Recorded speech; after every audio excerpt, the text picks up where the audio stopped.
बिस्मिल्लाहिर्रहमानिर्रहीम। अस्सलाम वालेकुम नाज़रीन इकराम। अशरफ आसमी एडवोकेट आपकी खिदमत में हाजिर। नाज़रीन इकराम, जज्बे सच्चे हों, अल्लाह पाक पर मुकम्मल यकीन हो। मैं अक्सर कहा करता हूँ कि फर्म बिलीफ इन अल्लाह पाक। किसी लम्हे भी मायूस नहीं होना, किसी लम्हे भी ये नहीं सोचना कि ये काम नहीं हो सकता। अगर हम ये सोचेंगे ना कि ये नहीं हो सकता तो उसने वाकई नहीं होना।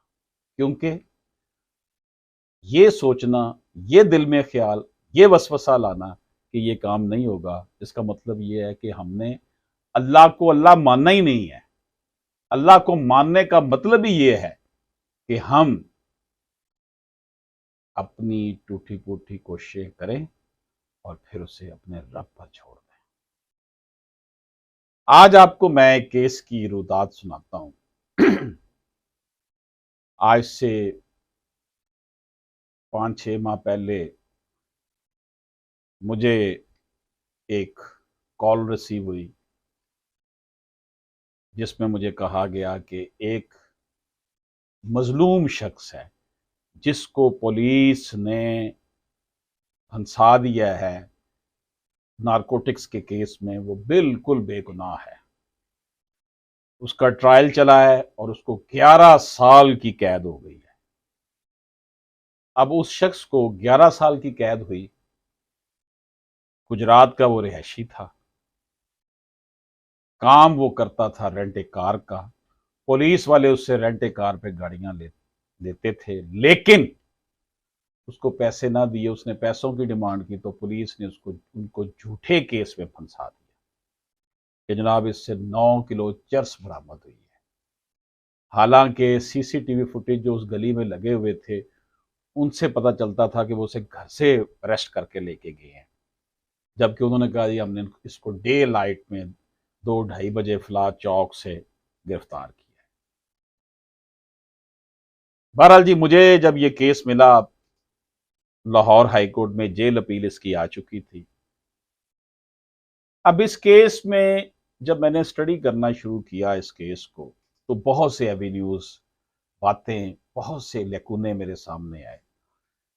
उन्होंने कहा जनाब 9 मन चर्स बरामद हुई है, सॉरी 9 किलो चर्स बरामद हुई है, तोड़े में से निकली है।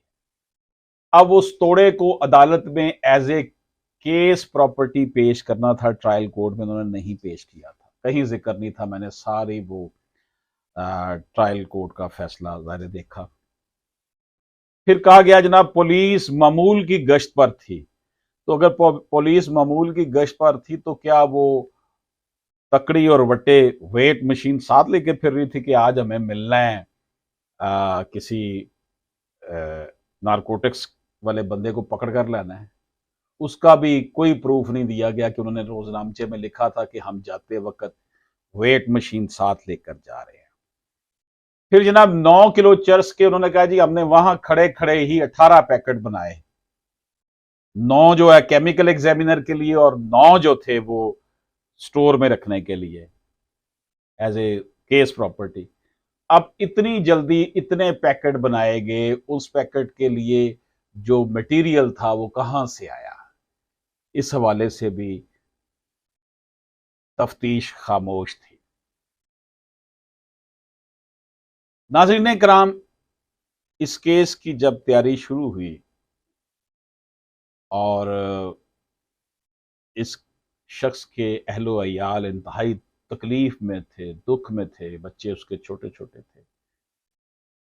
मेरे लिए भी ये बड़ी दुख की बात थी क्योंकि जिस रेफरेंस से ये केस आया था उन्होंने अल्लाह और अल्लाह के रसूल के नाम पर मुझे कहा था कि इसके लिए कुछ करे। बहरहाल मैंने उस केस को पढ़ना शुरू किया।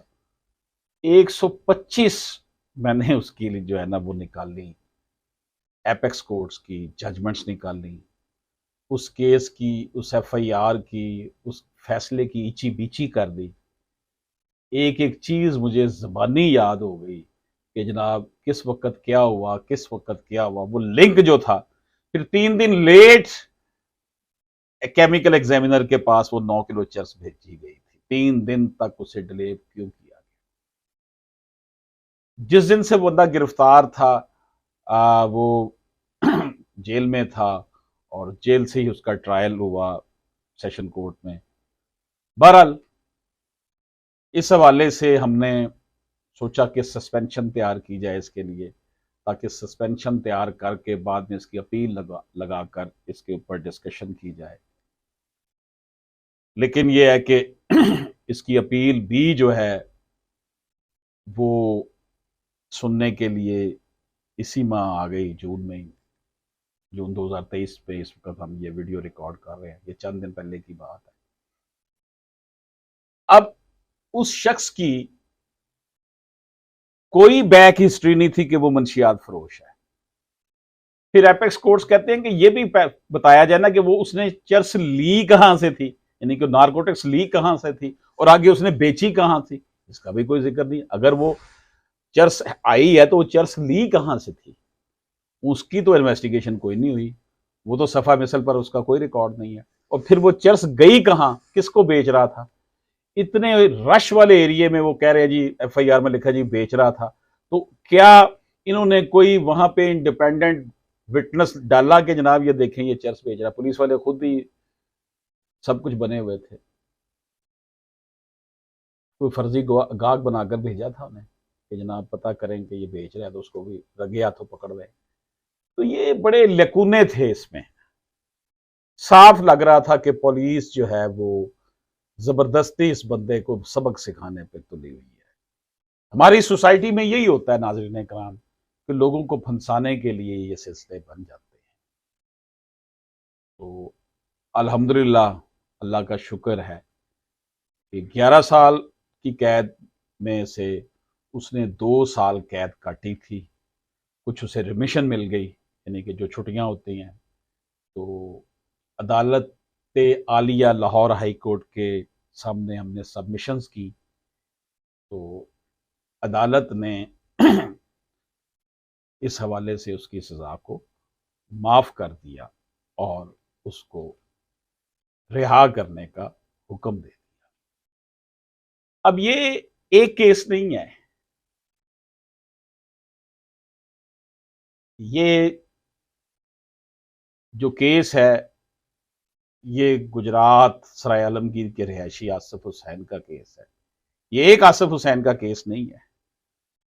सैकड़ों हजारों आसिफ हुसैन इस वक्त जेलों में गल सड़ रहे हैं।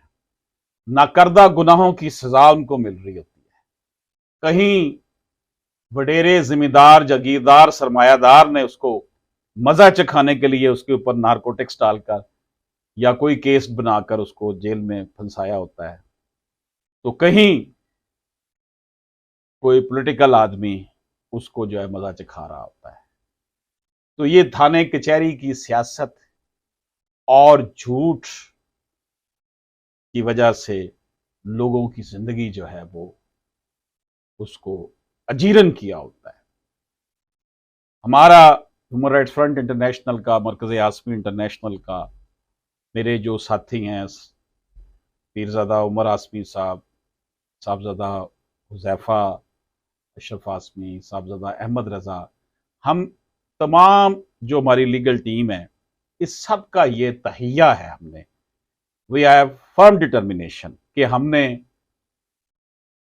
जो कुछ ह्यूमनली पॉसिबल है, हमने नाइंसाफ़ी के खिलाफ जो है वो लड़ना है, और इन्हीं पैरामीटर्स में रहते हुए, क्योंकि इंसाफ तो हमने अदालत से ही लेना ना, और तो कहीं से नहीं हमें इंसाफ मिलना। तो अदालत से भी मैं समझता हूं, जिस तरह अदालत ने बड़ी शफकत फरमाई और उस शख्स के मुतल्लक फैसले में लिखा कि इसका जेल में जितना अरसा इसने गुजारा, यानी 11 साल की कैद थी, 2 साल बाद ही उसको जो है उसकी सजा माफ करके उसे रिहा करने का हुक्म दे दिया गया कि इसका कंडक्ट अच्छा था, प्रीवियसली कन्विक्टेड नहीं था, पहले से कोई इसके खिलाफ है। अगर वो 9 किलो चर्स बेच रहा था तो वो तो बड़ा आदि किस्म का मंशियात फरोश होगा। तो फिर उसकी कोई पहले से हिस्ट्री नहीं है, कोई रिपोर्ट, कोई एफआईआर, बड़े लिकुने थे उसके अंदर।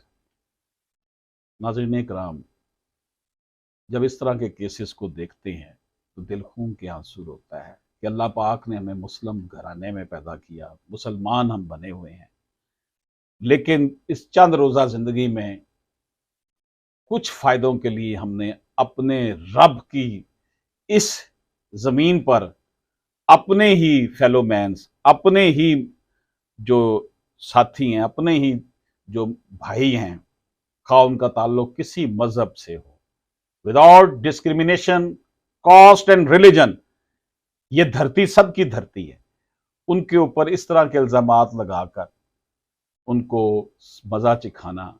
एक दिन भी एक बेकसूर आदमी अगर जेल में रह आता है, उस 24 घंटे का हिसाब उसकी कन्फाइनमेंट का कौन देगा? इस शख्स जिसने 2 साल गुजारे और 11 साल की कैद थी, जब उसके घर वालों को पता चला कि वो उसकी सजा माफ हो गई है और ऑनरेबल लाहौर हाई कोर्ट ने मेहरबानी फरमाई, उसकी रिहाई का हुक्म दिया, तो उनके घर वालों का ये था, या जिस रेफरेंस से वो केस में कर रहा था, उनका कहना था कि ये अल्लाह ताला ने बड़ा मौजज़ा कर दिया है। हमारी ये टूटी फूटी कोशिशें हैं, हमने चिराग जलाए रखना है, और इंशाअल्लाह ताला मेरा रब जो है वो अमीद का नाम है, मेरा रब हिम्मत का नाम है, मेरा रब जो है वो सच्चाई का साथ देने वाला है। बस हमने एक काम करना है कि अपने रब पर मुकम्मल भरोसा करना है और नेक नियति से काम करना है। अल्लाह पाक हम सब का हामी नासर हो। इजाजत दीजिए। अल्लाह हाफिज।